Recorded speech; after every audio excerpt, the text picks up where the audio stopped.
Hello dear students, good morning. How are you? Before starting off AB assignment, we are talking a pledge. You may speak with me in loud voice. Pledge. I, Satvinder Kaur, committed to be vigilant and wear mind at all times the risk to myself and my colleagues from COVID-19. I promise to take unnecessary precautions that prevent the spread of this deadly virus. I promise to follow and encourage others to follow the key COVID appropriate behaviors, to always wear a mask, face cover, especially when in public places, to maintain a minimum distance of 6 feet from others, to wash my hands frequently and thoroughly with soap and water. Together, we will win this fight against COVID-19. Punjabi पाठ पुस्तक सुनहरी बोली 8th grade chapter number 19। बच्चे एक एकांगी है जो कि गुरमीत कौर ने लिखी है। आओ अज आप इसनूं एक बार चंगी तरह रीड करते हैं तो जानते हैं कि इसकी स्टोरी की है। इसका बुक वर्क ते इसके क्वेश्चन आंसर जिहड़े हैगे ने आपां रिटन असाइनमेंट विच करांगे। बाजार दा दृश जगदीप नां दा मुंडा फटे पुराने कपड़ियां विच झोले विच बटन पैन पेंसिल आ समान लेके वेचण दी कोशिश कर रहा है। चाकी नंबर 1 मतलब कि पार्ट 1 जगदीप बटन ले लो पेन ले लो। इन्ने विच गुरविंदर नां दा एक आदमी उत्थे आउंदा है। जगदीप उस दे पिछे भजदा है। साहिब बटन ले लो पेन ले लो। ठीक है। गुरविंदर ना भाई मैनू कुछ नहीं चाहिदा। जगदीप उदास हो गए। भाई साहब सवेर तो कुछ नहीं खादा, किसी ने कुछ भी नहीं खरीदिया, कुछ तो ले लो। गुरविंदर चंगा तां तैनू पैसे चाहिदे हन, जेब विचों पैसे कढदे होए ये पैसे ले जा ते जाके कुछ तू खा ले। जगदीप ना साहिब ना मैं ये पैसे नहीं लवांगा, मैं भीख नहीं लंदा, तुसी बटन खरीद लवो। भाव वो अपनी कमाई के पैसों का ही कुछ खाना चाहता सी, फ्री के पैसे नहीं लेना चाहता सी। ठीक है। फ्री के पैसों को की समझदा सी, एक तरह की भीख समझदा सी। गुरविंदर मेरे कोल खुले पैसे नहीं हैं, जेकर हुंदे तां मैं कुछ ना कुछ खरीद लैंदा। मेरे कोल सिर्फ नोट हन। मेरे घर किशनगंज आ चाई, मैं उत्थे कुछ खरीद लवांगा। जगदीप दियो साहिब, मैं नोट छुट्टा कर दे के लैके आउंदा हां। ठीक है। हाथ विच बटन दी डब्बी दे दिंदा है। तुसी इत्थे इंतजार करो, मैं 2 मिनटां विच आया। जगदीप जांदा है। कुछ देर बाद गुरविंदर दा एक मित्र उस दे कोल आके कीए खड़ा हो जांदा है।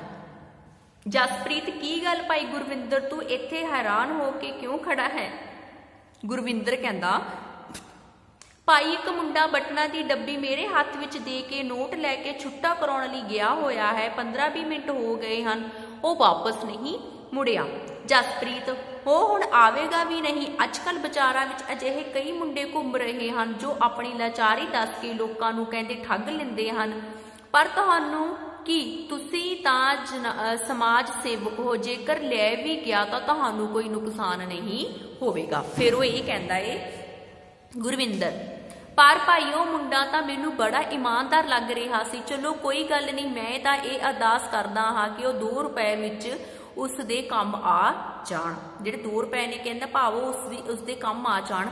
गुरविंदर ते जसप्रीत अपने अपने रास्ते तुर पैंदे हन। फिर पार्ट 2 मतलब कि झाकी नंबर 2 विच की हुंदा है।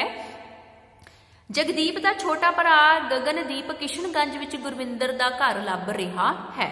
गगनदीप एक आदमी कोलों सुनो भाई, की तुसी जानते हो कि समाज सेवक गुरविंदर कित्थे रहिंदे हन?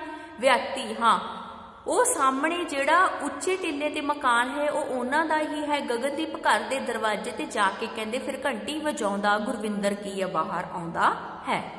गगनदीप साहिब मैनू मेरे भरा जगदीप ने भेजा है। तुसी उस कोलों बटना दी डब्बी खरीदी सी, पर जदों वो नोट छुट्टा कराउण लई गया तो एक गड्डी दे थल्ले वो आ गया। देखो कितना बुरा होया ना।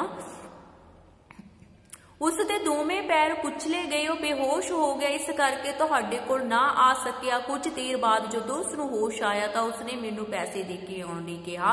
मैं तुहाडे 80 पैसे देण आया हाँ। गुरविंदर, तुहाडे घर विच कौन कौन है? फिर पुछदा है गगनदीप, कोई नहीं, मैं ते मेरा भाई, असी अनाथ हाँ। असी रेलवे कलोनी विच चरनी दे मकान विच रहिंदे हाँ। जंग दे दिनां विच मेरे माता पिता नूं किसी ने कहंदे मार दिता सी। गगनदीप रोण लग पैंदा है। गुरविंदर, रो ना काका, मैं तेरे नाल चलदा हाँ।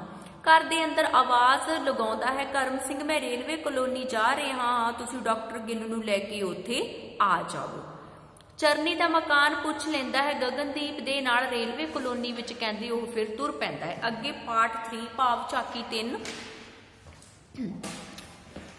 चरनी दे घर जगदीप जमीन ते लंबा पिया दर्द ना कहंदे तड़फ रहा सी। ओ चरनी उस नाल लड़ रहा है।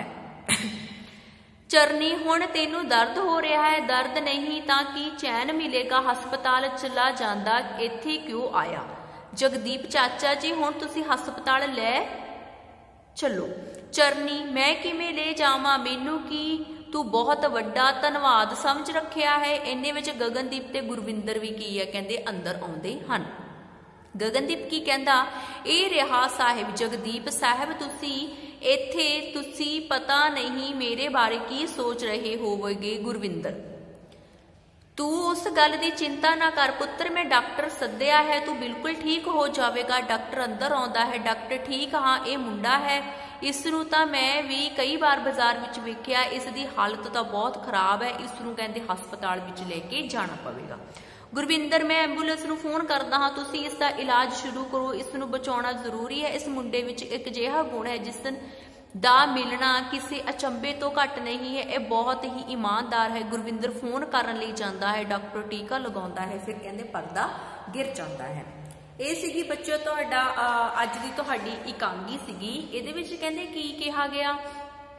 ईमानदारी कहंदे अनमोल एक गुण है। ईमानदारी व्यक्ति का कहंदे सब तो प्रशंसा की जाती है। जो बंदा ईमानदार होंदा है, व्यक्तियों नूं चंगे गुणां लई कहंदे प्रेरित करना एक ईमानदारी दा काम ही हुंदा है। ईमानदार व्यक्ति ही ये सब कुछ कर सकता है। बच्चों, इसके है शब्द अर्थ हैं, तुसीं अपनी फिर नोटबुक ते करने हैं। सिर्फ, केबल, छुट्टा, खुले पैसे, लाचारी, मजबूरी, ठगना, धोखा देना, समाज सेवक, समाज के भले लिए काम करने वाला, अरदास, प्रार्थना, टिल्ला, चबूतरा, अनाथ, किसी के माता पिता का ना होना, युद्ध, लड़ाई, चैन, आराम, धन्यवाद, अमीर, सदना, बुलाना, अचंबा, हैरान, दरिश, नजारा, कोशिश, जतन, इंतजार, उड़ीक, दर्द, पीड़, बिल्कुल ठीक, पूरी तरह राजी। अगे बच्चों है MCQs। जगदीप ने किहो जिहे कपड़े पाए हुए सन? फटे पुराने कपड़े पाए हुए सन। जगदीप किस दे पिछे भजदा है? जगदीप गुरविंदर दे पिछे भजदा है। गुरविंदर जगदीप नूं कित्थे लैके आउण लई कहंदा है? किशनगंज विच। गुरविंदर दे मित्र दा की नाम सी? जसप्रीत सी। जगदीप गुरविंदर नूं की दे के गया सी? बटना दी डब्बी।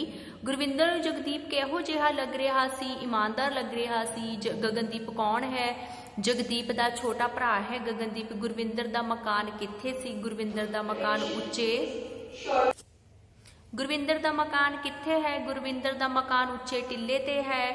गड्डी हेठ कौन आ गया सी? गड्डी हेठ जगदीप आ गया सी। जगदीप किस दे मकान विच रहिंदा है? जगदीप चरनी दे मकान विच रहिंदा है। बच्चों, नैक्सट असाइनमेंट दे विच तुहानूं मैं क्वेश्चन आंसर ते बाकी दा बुक वर्क देवांगी। तुसीं इस दे क्वेश्चन आंसर वाक ते शब्द अर्थ अपनी फेयर नोटबुक ते करने हैं। बाकी दा बुक वर्क तुसीं अपनी बुक ते ही फिल करना है। Thanks, have a nice day.